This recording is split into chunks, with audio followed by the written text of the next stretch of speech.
Alors, vous avez été nommé à la tête de l'AFD, officiellement début juin, je crois, par le Conseil des ministres, sur proposition de Nicolas Sarkozy. Alors, en deux mots, vous êtes un haut fonctionnaire, aujourd'hui à la Cour des comptes. Enfin, vous étiez à la Cour des comptes. Avant, vous avez été au Trésor. Je ne vais pas rappeler toutes les étapes de votre carrière. Vous avez aussi travaillé à l'Union européenne pendant un certain temps. Vous êtes un ancien de l'ENA, de l'École nationale d'administration. Vous avez été directeur de cabinet de plusieurs ministres à la coopération, par exemple avec Michel Roussin, ou aussi à l'environnement avec Corinne Lepage. C'était dans les années 90. Alors, votre nomination en a surpris plus d'un. Vous allez nous dire ce que vous en pensez, par exemple, en particulier dans pas mal d'ONG françaises. Qu'est-ce que vous avez à répondre à ceux qui disent que vous êtes un représentant de ce qu'on appelle parfois la France-Afrique, c'est-à-dire ces réseaux plus ou moins officieux qui contrôlent les relations aussi bien économiques que politiques entre la France et ses anciennes colonies?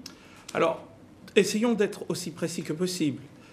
J'ai été nommé, non pas sur proposition du président de la République, mais sur proposition de Madame la ministre de l'Économie, des Finances et de l'Emploi, parce que l'Agence française de développement est un établissement public, industriel et commercial à vocation bancaire. Et donc, c'est la raison pour laquelle c'est Madame Christine Lagarde qui a proposé ma nomination au Conseil des ministres, bien entendu présidé par le président de la République, et c'est un décret Donc ceux en qui vous Conseil des présentent ministres. comme le candidat de Nicolas Sarkozy se trompent.